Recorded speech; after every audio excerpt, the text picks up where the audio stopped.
ಅಧ್ಯಾಯದ 17ನೇ ಶ್ಲೋಕ. ಯುಕ್ತಾಹಾರ ವಿಹಾರಸ್ಯ ಯುಕ್ತಚೇಷ್ಟಸ್ಯ ಕರ್ಮಸು ಯುಕ್ತ ಸ್ವಪ್ನಾವಬೋಧಸ್ಯ ಯೋಗೋ ಭವತಿ ದುಃಖಃ.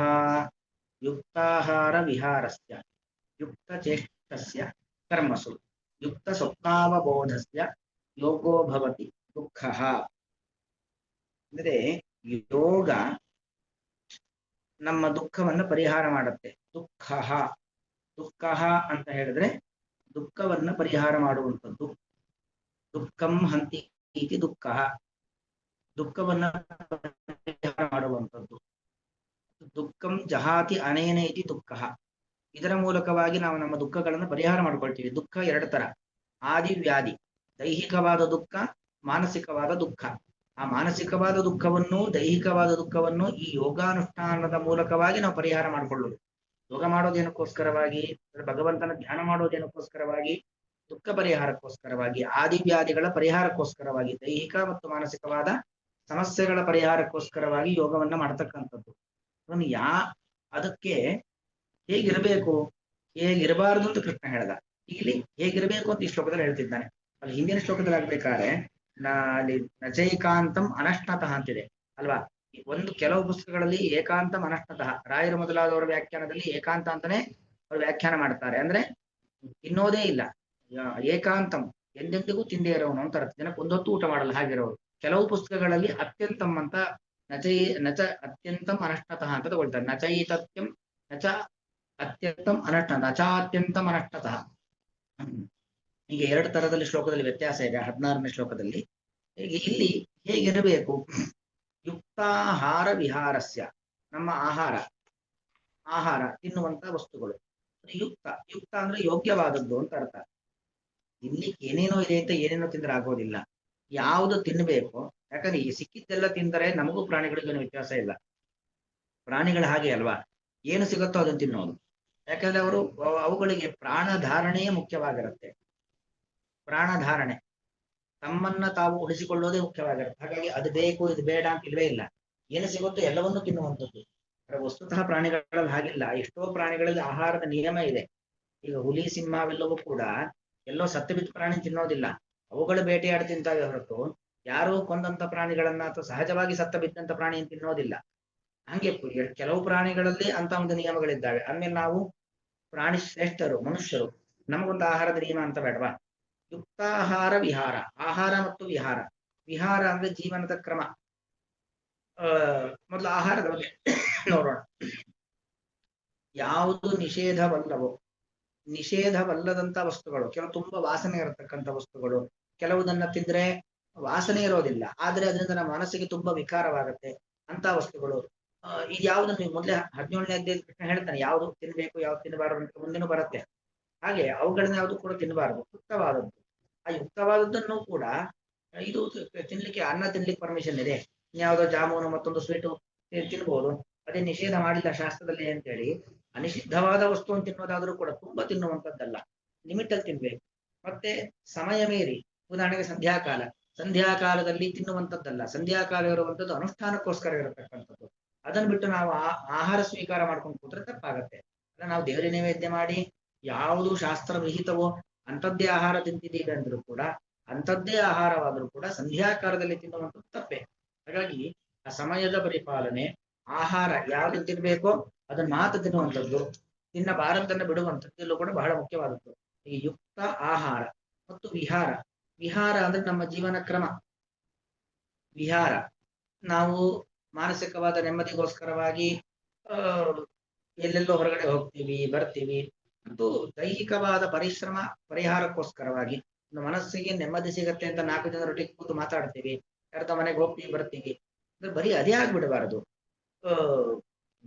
ಮನಸ್ಸಿಗೆ ಎಂಟರ್ಟೈನ್ಮೆಂಟ್ ಬೇಕು, ಆದ್ರೆ ಎಂಟರ್ಟೈನ್ಮೆಂಟೇ ಪೂರ್ತಿ ಜೀವನ ಆಗಬಾರದು. ಅದರಲ್ಲೂ ಕೂಡ ಒಂದು ಲಿಮಿಟೇಷನ್ಸ್ ಬೇಕು. ಹಾಗಾಗಿ ವಿಹಾರ ನಮ್ಮ ದೈಹಿಕ ಅಥವಾ ಮಾನಸಿಕವಾದ ಪರಿಶ್ರಮ ಪರಿಹಾರಕ್ಕೋಸ್ಕರವಾಗಿ ನಾವೇನು ಸುಖವನ್ನ ಪಡುವಂಥದ್ದು ಅಥವಾ ಸಮಯವನ್ನ ಸ್ವಲ್ಪ ಆರಾಮಾಗಿ ಕಳೆಯುವಂಥದ್ದು, ಅದರಲ್ಲೂ ಕೂಡ ಒಂದು ಯುಕ್ತವಾಗಿರಬೇಕು. ಎಷ್ಟು ಬೇಕೋ ಅಷ್ಟೇ ಸಮಯವನ್ನ ನಾವು ಆತರ ಸುಮ್ಮನೆ ಕಳಿಬೇಕು ಹೊರತಾಗಿ ಸುಮ್ಮನೆ ಪೂರ್ತಿ ಅದೇ ಮಾಡ್ತಾ ಕೂತ್ರೆ ಆಗೋದಿಲ್ಲ.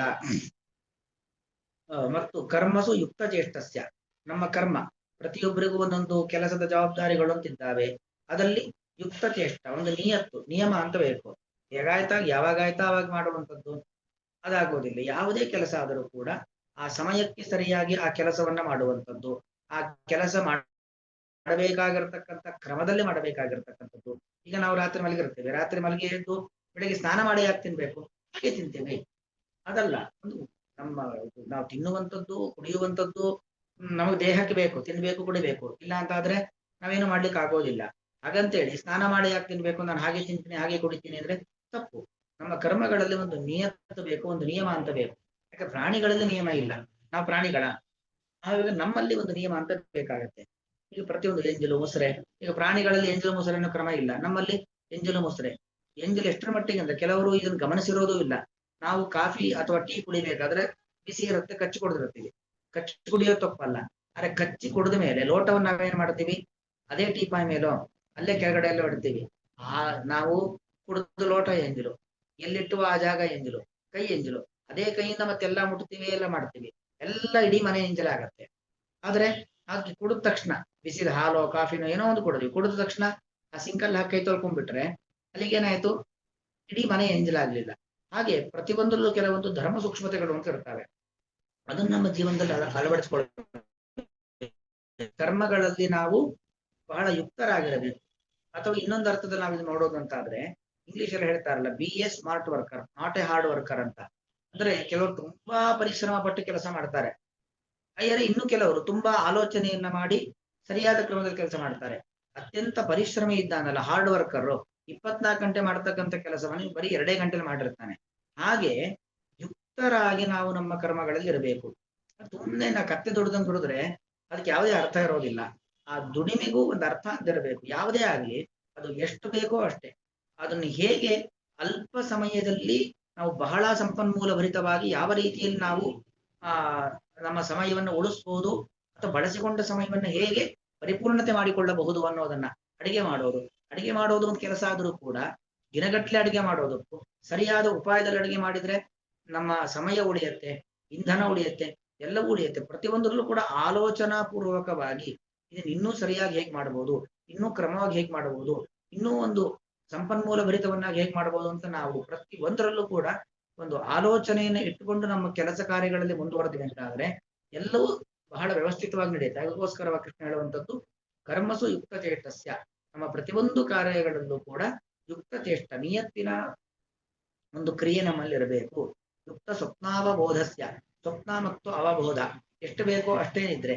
ಸ್ವಪ್ನ ಅಂದ್ರೆ ನಿದ್ರೆ ಅಂತ ಅರ್ಥ.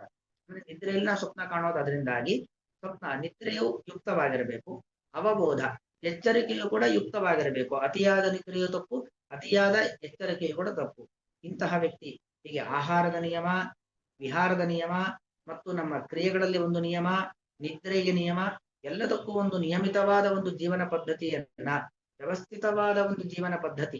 ಯಾಕಂದ್ರೆ ಜೀವನ ಪದ್ಧತಿ ಅವ್ಯವಸ್ಥಿತವಾಗಿದೆ ಅಂತ ಆದ್ರೆ ನಮ್ಮ ಇಡೀ ಒಂದು ಜೀವನ ಹಾಳಾಗತ್ತೆ, ನಮ್ಮ ಮನಸ್ಸು ಹಾಳಾಗತ್ತೆ, ಬುದ್ಧಿ ಹಾಳಾಗತ್ತೆ. ಹಾಗಾಗಿ ನಮ್ಮ ಮನಸ್ಸು ಹಾಳಾಗಬಾರ್ದು, ಬುದ್ಧಿ ಹಾಳಾಗಬಾರ್ದು, ತನ್ಮೂಲಕ ನಮ್ಮ ಜೀವನವೇ ಹಾಳಾಗಬಾರ್ದು, ಎಲ್ಲರೂ ನಮ್ಮಿಂದ ದೂರ ಆಗಬಾರದು. ನಾವು ಒಂದು ಸಮಾಜದಲ್ಲಿ ಸ್ಥಾನ ಮಾನವನ್ನ ಪಡೆದಂತ ವ್ಯಕ್ತಿ ಆಗಬೇಕು ಅಂತ ಆದ್ರೆ ಅದು ಪ್ರತಿಯೊಂದಕ್ಕೂ ಒಂದಕ್ಕೊಂದು ಲಿಂಕು. ನಮಗೆ ಗೊತ್ತಿಲ್ಲದೆ ನಾವೆಲ್ಲರಿಂದ ದೂರ ಆಗ್ಬಿಡುತ್ತೇವೆ, ನಮ್ಮನ್ನ ಸಮಾಜ ನೋಡುವಂತ ಕ್ರಮವೇ ವ್ಯತ್ಯಾಸ ಆಗ್ಬಿಡುತ್ತೆ.